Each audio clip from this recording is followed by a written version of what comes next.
acting like it's your first kiss, it gets hard. Yung challenge.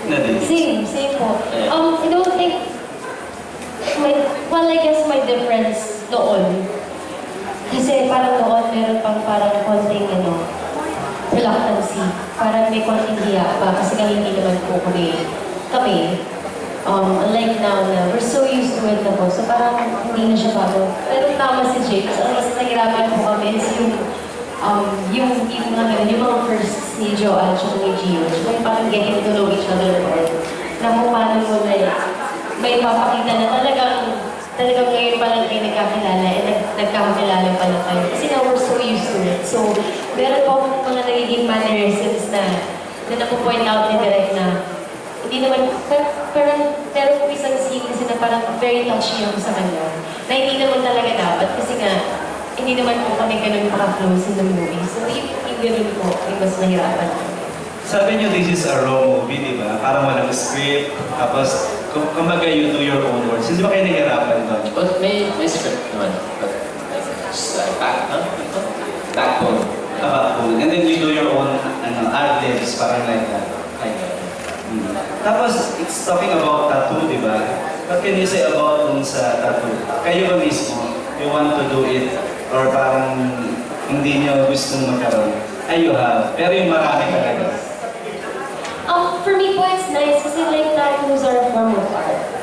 And like, people get tattoos like for memories or like for them to kunyari meron isang moment or may tao. It's for remembrance.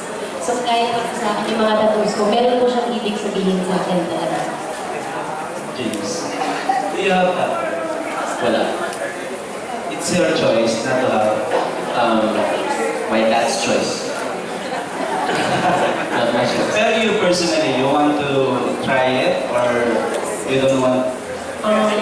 Kung gusto ng dad mo, is it okay with you? Personally, gusto ko. But we'll see.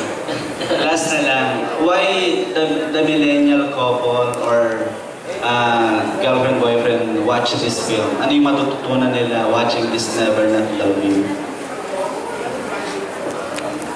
Siguro they can relate to the, sometimes love is not always the thing that pulls you together.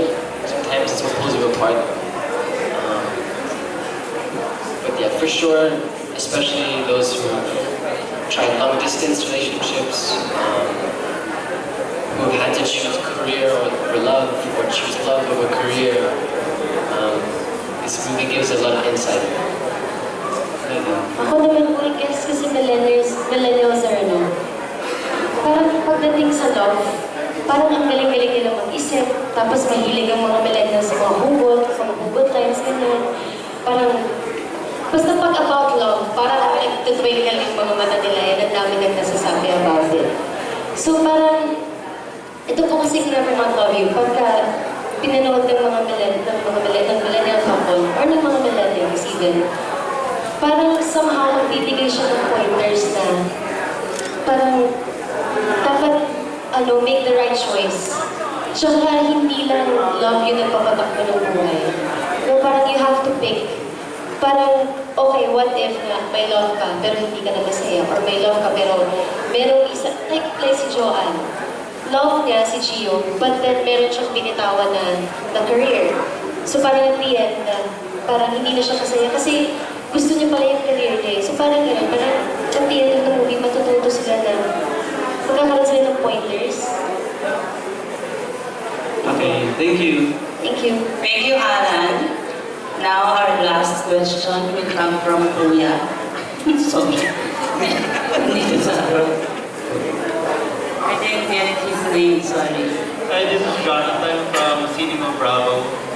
Congratulations nga pala yung trailer nyo is almost 3 million views already. Thank you. Wow. Thank you. Thank you. So, I have a very simple question. If Gio and Joanne exist in real life, are you both willing to switch lives with them? Take their life. Like switch? No. I think I like my life right now, and I wouldn't trade Nadine for Joanne. Sweet. So, another question though. We are live right now, and what can you say about your bashers? But Ashes? Yeah. And like, what can you say about your bashers and then your supporters who are really fighting for you as well? I never say anything to mga bashers because it's really inevitable. You can be the sweetest peach in the world and someone is going to hate peaches. So I don't mind, it doesn't bother me. And to my fans,